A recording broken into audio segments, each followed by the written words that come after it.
Hey people, it's me Jay Blaze, back again with a new video. And it may sound a little echoey in this video, maybe not, I'm not sure. Today I want to talk about some of my frustrations and concerns with Pokemon Ultra Sun and I guess Ultra Moon as well. The game that I bought was Ultra Sun because I had Moon previously. So my first concern is the story. The story was definitely the best part of Sun and Moon. I had Moon, as I said. So it was definitely the best part, in my opinion. And you're special in the first one. And because all of these trials that you enter, they change, they're different. You don't really do the actual trials as much as you do in Ultra Sun and Ultra Moon.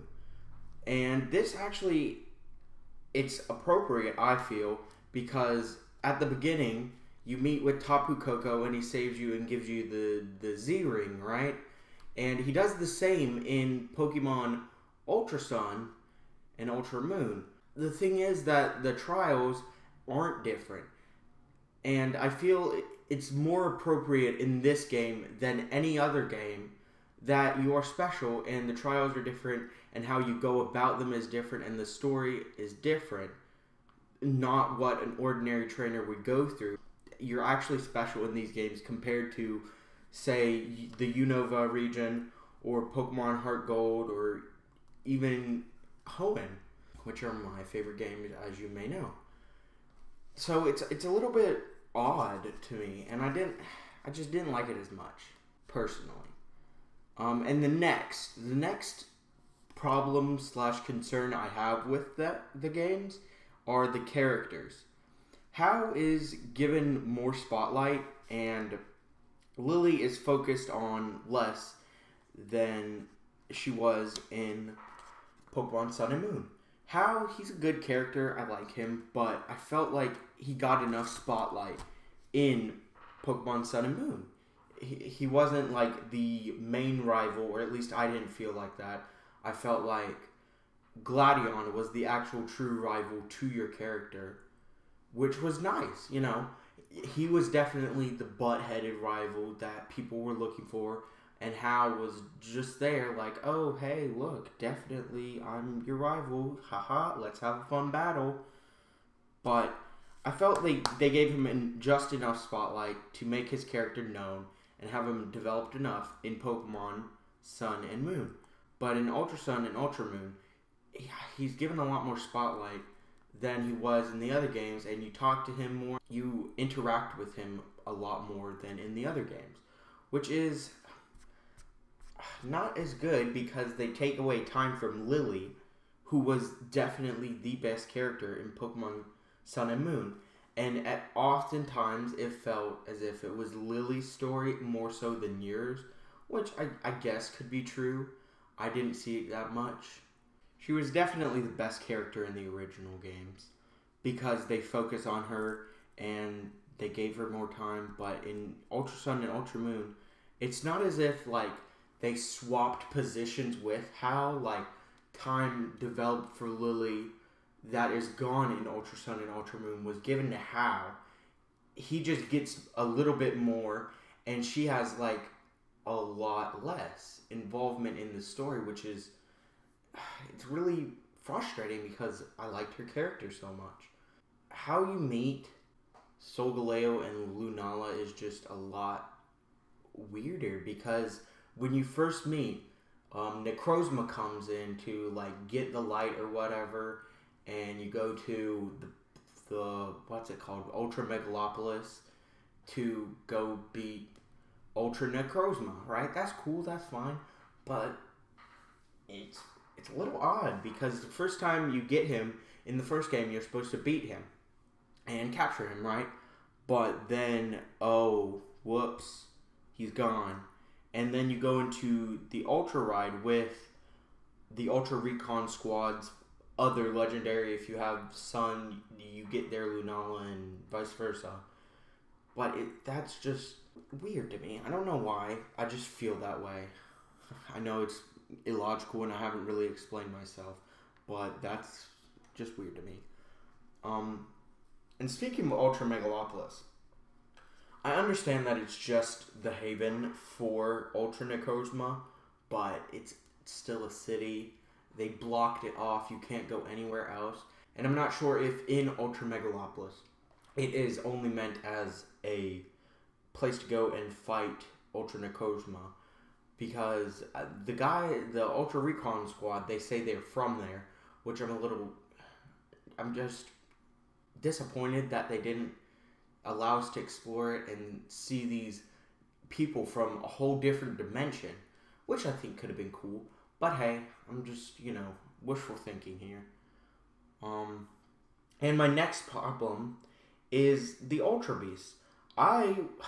This is a problem with me. We're given a lot of impressions from the advertisements and the announcements and the news that we got for Ultra Sun, like, oh, it's Alola, but entirely different with new stuff and a different story, all this.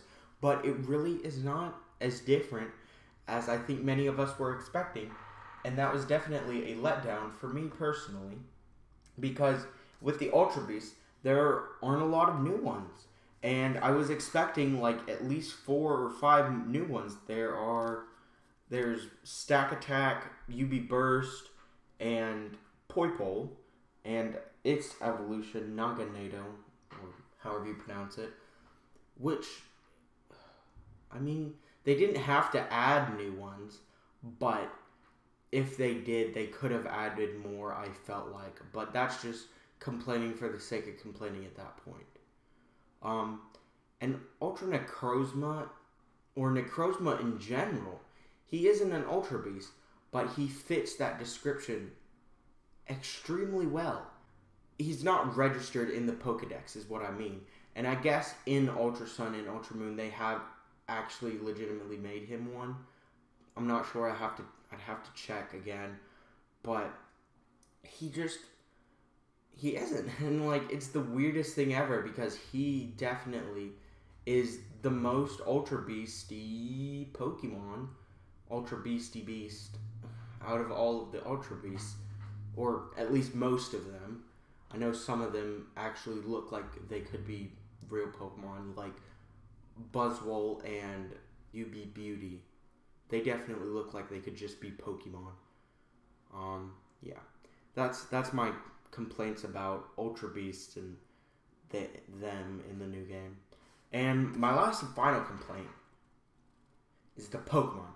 They don't walk with you. They have all of these overworld models for multitudes of Pokemon. And even they have walking animations, as we've seen from data miners of the previous game. And before you go into the Pokemon League, your starter Pokemon pops out of its Pokeball, which in my case was Decidueye. And he just, hangs out for like half a minute, and then he pops in his Pokeball. And we even saw with how I was kind of foreshadowing this earlier when I was talking about how I don't think I was as much as I could have been, but oh my gosh, he got to have his starter Pokemon walk around with him. But we don't. We even saw like the moving of the legs and all that. What? How come he gets that but we don't? Dang, that's just super upsetting to me. Yeah. I know that doesn't really deserve a whole point, and it's just overdone, like, oh, people really want walking. That's an overdone joke or statement at this point, but I really feel like they should bring it back. Walking with Pokemon. Maybe with Pokemon Switch, but then again, we've said that with every single Pokemon generation since Heart Gold and Soul Silver, in which it was brought back. It was introduced in Yellow, blah, blah, blah, blah, blah. But I really would like it to come back. I'm not sure if they would even bring it back in Pokemon Switch, but it definitely would be appreciated. I would not argue, and I don't think anybody would complain. I haven't met a single person online or in real life who has complained about walking with Pokemon. And many fan games and hacks that you can play have walking with Pokemon, such as Pokemon Uranium and Pokemon Insurgence, and those are the only two that I've played.